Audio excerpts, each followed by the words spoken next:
بسم اللہ الرحمن الرحیم۔ السلام علیکم۔ امید کرتا ہوں سارے دوست خیر و عافیت سے ہوں گے۔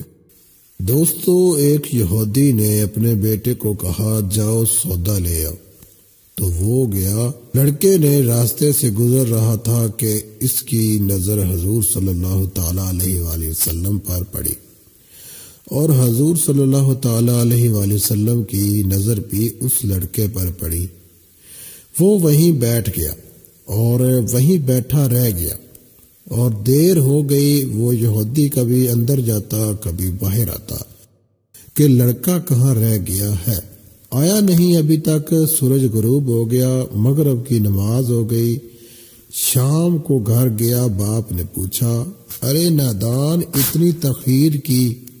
باپ بہت غصے میں کہ بڑا نادان اور پاگل ہے، میں نے کہا تھا جلدی آنا، تم اتنی دیر کر کے آئے ہو، اور تمہیں سودا لینے بھیجا تھا، تم خالی ہاتھ واپس آ گئے ہو۔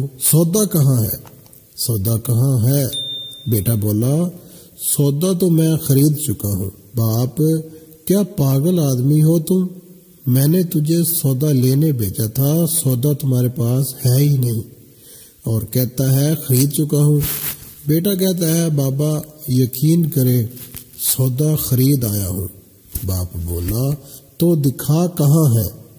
بیٹے نے کہا، کاش تیرے پاس وہ آنکھ ہوتی تو تجھے دکھاتا میرا سودا کیا ہے۔ میرے بابا، میں تمہیں کیا بتاؤں، میں کیا سودا خرید لایا ہوں۔ باپ نے بولا، چل چھوڑ، رہنے دے۔ وہ لڑکا روز نبی رحمت صلی اللہ تعالی علیہ وسلم کی خدمت میں بیٹھنے لگا۔ وہ یہودی کا اکلوتا بیٹا تھا، بہت پیارا تھا، اس لیے کچھ نہ کہا۔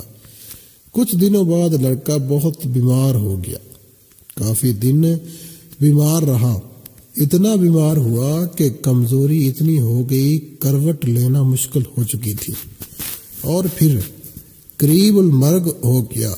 یہودی بہت پریشان تھا، پھر بھاگا گیا حضور صلی اللہ تعالی علیہ وسلم کی بارگاہ میں اور بولا، میں آپ کے پاس آیا ہوں، آپ تو جانتے ہی ہیں میں یہودی ہوں، مجھے آپ سے کوئی اتفاق نہیں، مگر میرا لڑکا آپ کو دل دے گیا ہے اور قریب المرگ ہے، آپ کو رات دن یاد کر رہا ہے۔ کیا ممکن ہے آپ اپنے اس دشمن کے گھر آ کر اپنے مشوق عاشق کو ایک نظر دیکھنا پسند کرو گے؟ کیا یہ آرزو پوری ہو جائے گی کہ وہ مرنے سے پہلے آپ صلی اللہ علیہ وسلم کا دیدار کر لے؟ وہ کسی اور چیز کی آرزو نہیں کر رہا تھا۔ آپ صلی اللہ علیہ وسلم نے یہ نہیں فرمایا میں جاؤں گا یا نہیں جاؤں گا۔ آپ صلی اللہ تعالیٰ علیہ وآلہ وسلم نے فرمایا، ابو بکر اٹھو، عمر اٹھو، علی چلو، چلے، عثمان آؤ، باقی بھی جو سب ہیں چلیں، آپ کے عاشق کا دیدار ہم بھی کریں۔ اپنا دیدار اسے دیتے ہیں، آخری لمحہ ہے، آنکھیں بند کرنے سے پہلے اسے ہم کچھ دینا چاہتے ہیں، چلو چلتے ہیں۔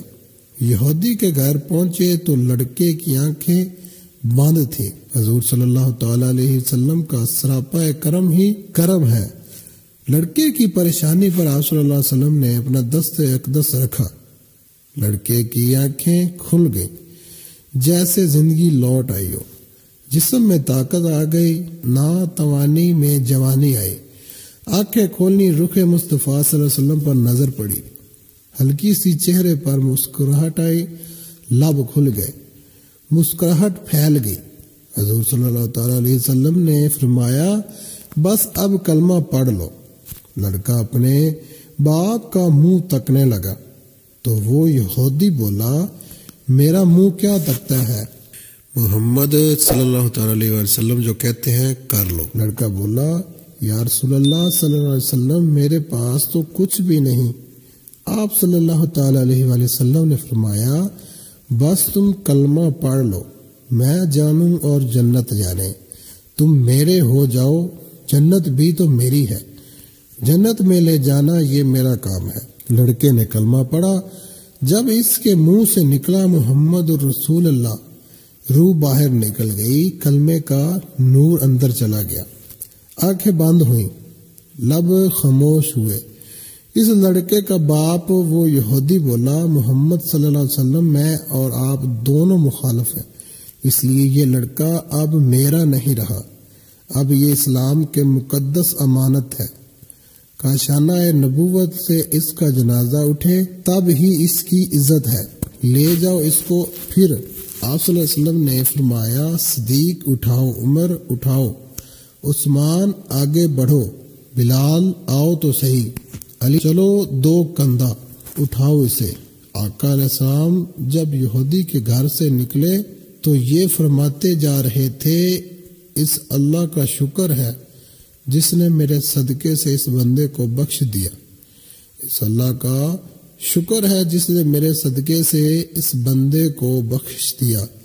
اللہ اکبر، کیا مقام ہوگا اس عاشق کی میت کا جس کو علی، عثمان، ابو بکر صدیق، عمر فاروق، بلال حبشی رضی اللہ تعالی عنہ جیسی مشہور شخصیات کندھا دے کر لے جا رہے ہوں، اور آگے آگے محمد مصطفیٰ صلی اللہ تعالی علیہ وسلم ہوں۔ قبر تیار ہوئی، کفن پہنایا گیا، حضور صلی اللہ تعالی علیہ وسلم قبر کے اندر تشریف لے گئے، قبر میں کھڑے ہوئے اور کافی دیر کھڑے رہے، اور پھر اپنے ہاتھوں سے اس عاشق کی میت کو اندر اتارا۔ آپ صلی اللہ علیہ وسلم قبر کے اندر پنجوں کے بل چل رہے تھے، مکمل پاؤں مبارک نہیں رکھ رہے تھے۔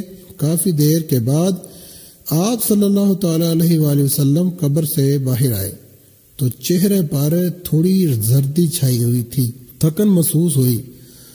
اللہ اکبر، صحابہ پوچھتے ہیں، حضور صلی اللہ علیہ وسلم یہ کیا ماجرا ہے؟ پہلے تو یہ بتائے آپ نے قبر میں پاؤں مبارک مکمل کیوں نہیں رکھا؟ آپ صلی اللہ علیہ وسلم نے پنجوں کے بل کیوں چلتے رہے؟ تو کریم آقا صلی اللہ علیہ وسلم نے فرمایا، قبر کے اندر بے پناہ فرشتے آئے ہوئے تھے۔